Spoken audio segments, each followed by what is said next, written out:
Hello guys, I am Neelam makeover. आज हम आपको बताएंगे कि अगर किसी की गर्दन ब्लैक है तो आप उसको कैसे साफ़ करेंगे। यानी कि जो हमारे गर्दन की ब्लैकनेस होती है तो हमें उसे ब्लीच से साफ़ करना होता है या किस चीज़ से साफ़ करना होता है। तो मैं आज आपको ब्लीच से साफ़ करना बताऊंगी। तो सबसे पहले मैंने ये डब्बा ब्लीच का लिया है। नेचर्स का ये ब्लीच है और काफ़ी बेस्ट भी है। तो इसमें हमने ये ब्लीच है और ये एक्टिवेटर पाउडर है। तो जो एक्टिवेटर हमने लिया है तो इसको हम थोड़ा सा जैसे फेस के अकॉर्डिंग, जैसे फेस में डालते हैं तो फेस के अकॉर्डिंग थोड़ा ज़्यादा डालेंगे, क्योंकि गर्दन थोड़ी ब्लैक है, ब्लैकनेस काफ़ी है, टैनिंग है, तो उसको रिमूव करना है।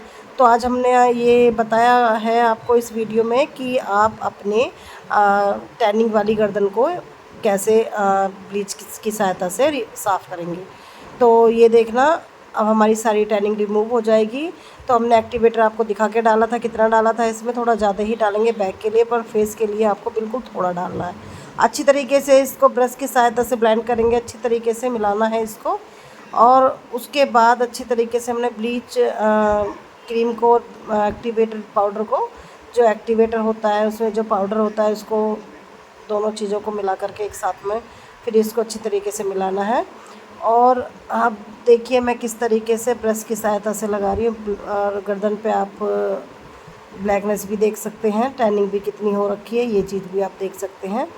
तो हमें किस तरीके से अपनी गर्दन की टैनिंग को किस तरीके से रिमूव करना है, ये सारी चीज़ें आज मैंने इसमें आपको बताई हैं डिटेल से। तो बहुत इजी तरीका है अपनी ब्लैक गर्दन को अच्छे से साफ़ करने का, बहुत इजी वे में बताया है मैंने ये। सिर्फ हमें क्या करना है, ब्लीच लगानी है। चाहे आप D10 लगाना चाहते हैं तो D10 भी लगा सकते हो, बट मैंने यहाँ पे ब्लीच अप्लाई की है। ब्लीच से क्या अच्छी तरीके से पूरी टैनिंग वगैरह निकल जाती है, अच्छी तरीके से रिमूव हो जाती है। बट मैं जो फेस है, फेस पे अगर किसी का करती इस क्लीनअप तो उस पर ब्लीच ना लगा करके हम ज़्यादातर D10 देते हैं। अगर किसी की डिमांड होती है कि हमें ब्लीच चाहिए तो ही मैं ब्लीच देती हूँ, बट बैक पे ज़्यादातर ब्लीच यूज़ करोगे तो ज़्यादा अच्छा रहेगा। तो इसलिए मैंने बैक पर ब्लीच यूज़ की है, क्योंकि बैक हमारी थोड़ी ज़्यादा, गर्दन जो होती है वो ब्लैक हो जाती है, टैनिंग ज़्यादा हो जाती है उस पर। तो इसीलिए मैंने यहाँ पे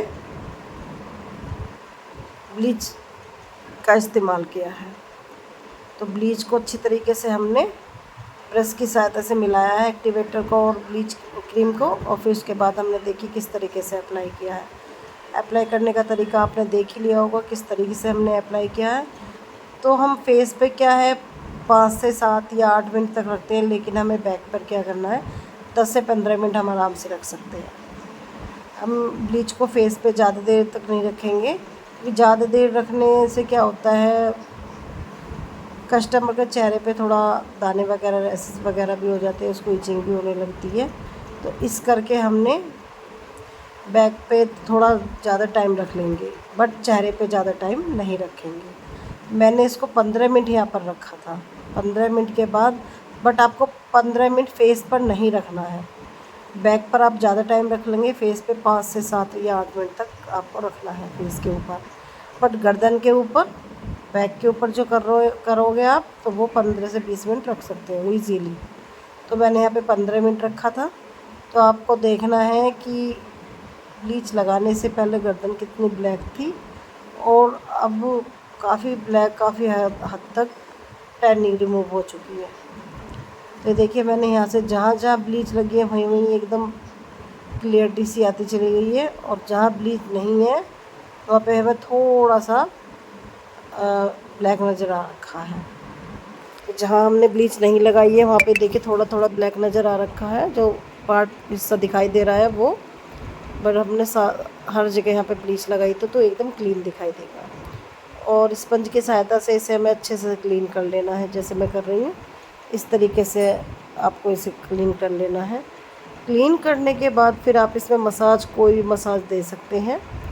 तो जैसे कि फेस का क्लीनअप होता है ऐसे बैक का भी क्लीनअप होता है। तो इसमें हमने क्या किया है, अच्छी तरीके से साफ़ करने के बाद फिर हमने इसमें एक मसाज दी है। वो मसाज किस चीज़ की दी है, स्क्रब की। तो उससे क्या है कि आपकी जो टैनिंग है रिमूव बहुत अच्छे से आज हो जाती है, जितनी भी टैनिंग है बहुत अच्छे से रिमूव हो जाती है। अब देखिए हमने अच्छे से क्लीन किया बैग को। ब्लीच लगाने से पहले भी आपने देखा होगा, ब्लीच लगाने के बाद भी आप देख सकते हैं। और ये भी आपको दिखाई दे रही है कि फाइन लाइन जहाँ जहाँ हमने ब्लीच लगाई वहाँ क्लीन है, जहाँ ब्लीच नहीं लगाई वहाँ पर कैसे स्पॉट लगे हुए हैं, पूरे बॉडी पे स्पॉट, ब्लैक स्पॉट डले हुए हैं।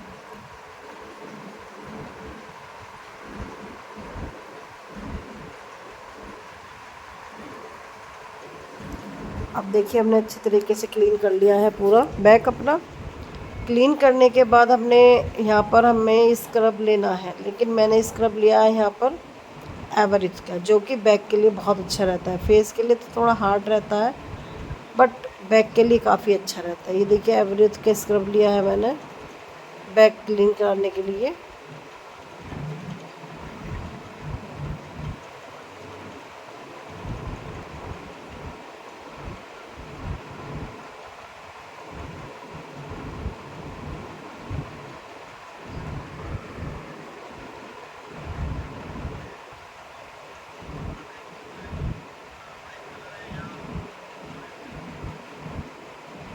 अब हमने यहाँ पर रोज़ वाटर अप्लाई किया है, स्क्रब के साथ हमने क्या किया है, यहाँ रोज़ वाटर अप्लाई किया है। तो एवरेज का स्क्रब हमने लिया है। फेस पे ये बहुत हार्ड हो जाता है, बट बैक के लिए बहुत अच्छा रहता है। तो ये हमने यहाँ पर रोज़ वाटर की सहायता से इसको अच्छी तरीके से गीला करेंगे, फिर अपने हल्के हल्के हाथों से इसकी मसाज देनी है। फेस पे देंगे तो बहुत हल्का हाथ रखेंगे, बहुत ज़्यादा, बट गर्दन है, बैक है, थोड़ा टाइट रखेंगे, पर इतना टाइट भी नहीं कि कस्टमर को इचिंग सी होने लगे, दाने चुभने लगे। बीच बीच में हाथों को गीले करते रहना है, सूखे हाथों से नहीं घिसना है, वरना कस्टमर को दर्द भी होगा और आपके स्टेप भी नहीं होंगे। अब ये स्टेप आप देख सकते हो, इसमें रिलैक्स पॉइंट भी हैं और मसाज स्टेप भी हैं। तो आप देख सकते हो किस तरीके से मैं कर रही हूँ, उसी तरीके से आपको भी फॉलो करने हैं। आप ध्यान से देख लीजिएगा। इसमें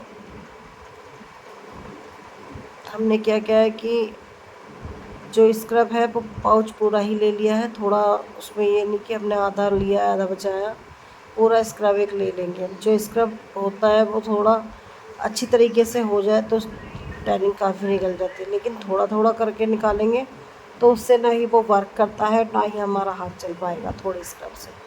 तो बैक पे क्या करना है, हमें एक पाउच तो पूरा ले लेना ही है।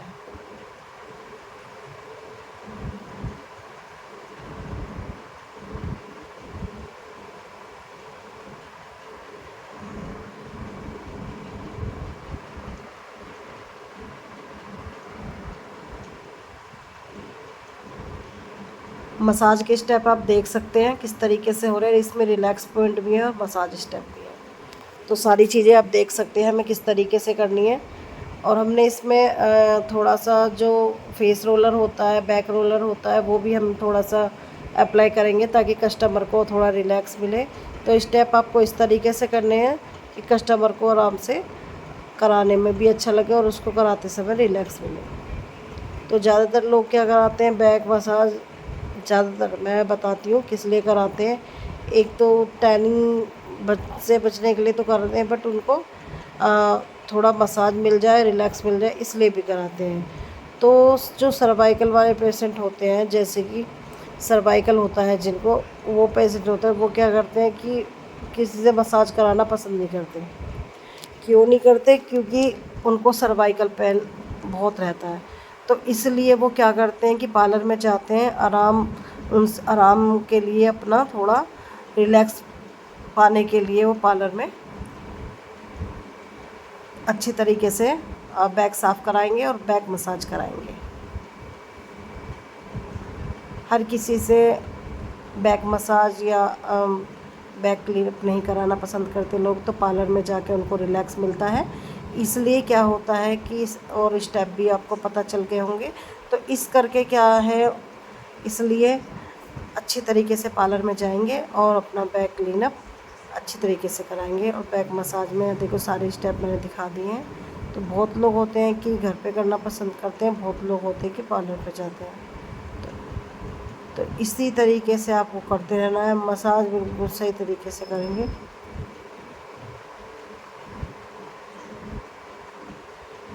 ये हमारे रिलैक्स पॉइंट होते हैं, इनको अच्छी तरीके से दबाना है हमें।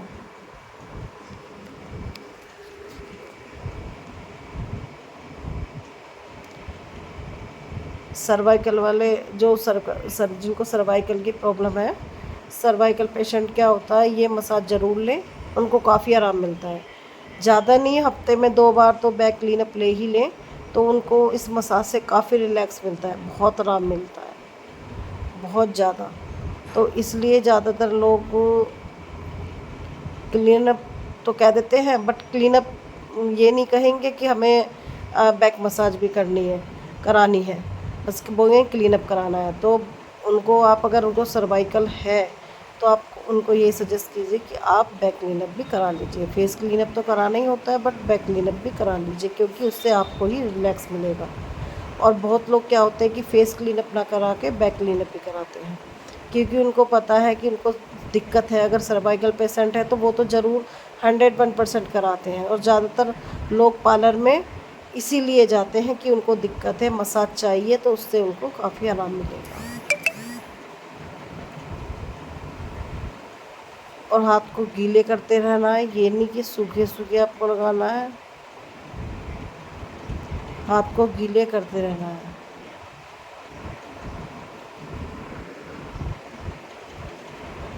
सारे स्टेप ध्यान से देखना है, क्योंकि आपको ये स्टेप ध्यान से देखेंगे तो आप कहीं भी किसी के ऊपर भी इनको ट्राई कर सकते हैं।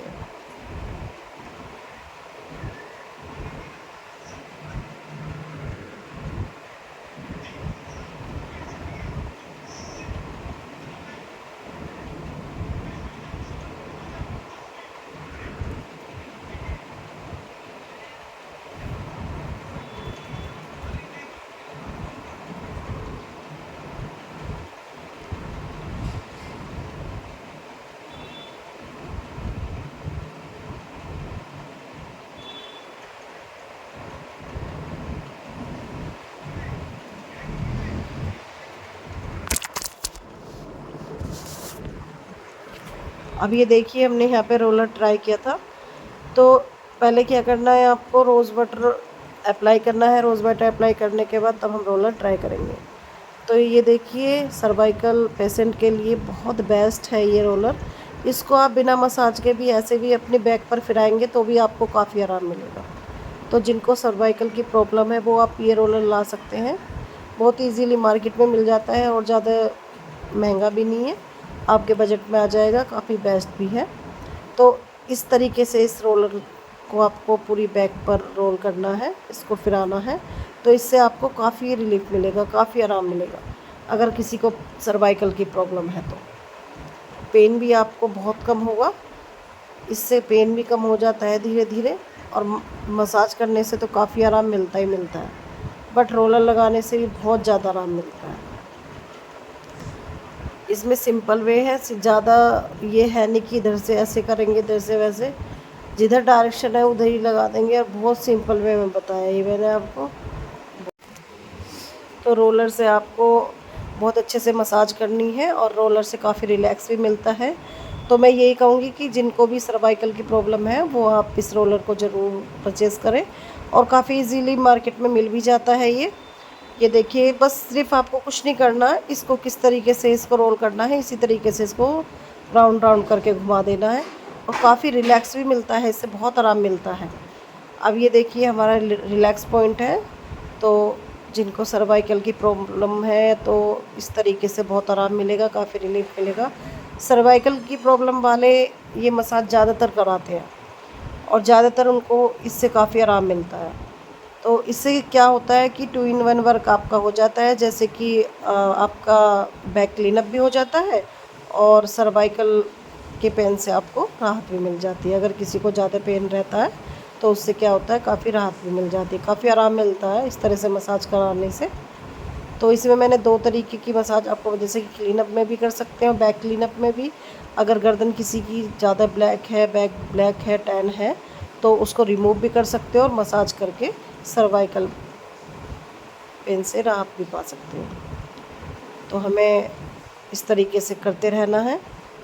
तो मैं जिनको भी सर्वाइकल है तो काफ़ी रिलीफ मिलेगा, इस पेन से राहत मिलेगी उनको।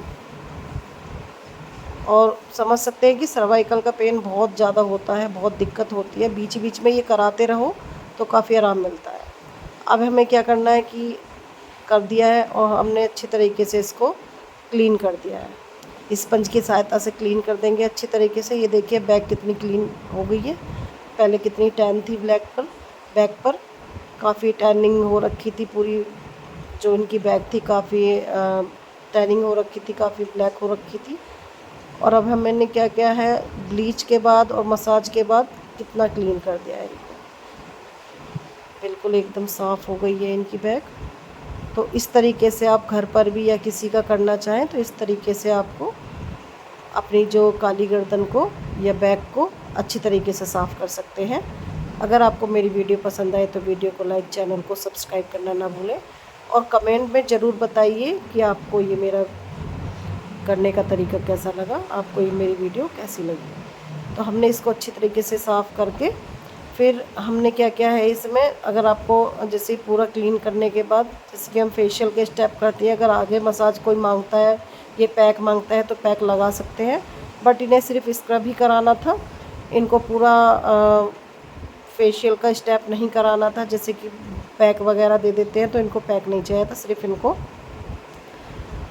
गर्दन पर ब्लीच और स्क्रब चाहिए था, यानी कि बैक क्लीनअप इनको चाहिए था। तो हमने इनका बैक क्लीनअप किया है। इनको हमने पूछा था तो इनको काफ़ी अच्छा लगा। इन्होंने कहा कि मुझे सर्वाइकल से भी काफ़ी, उसके पेन से भी काफ़ी राहत मिली है। Okay, bye bye.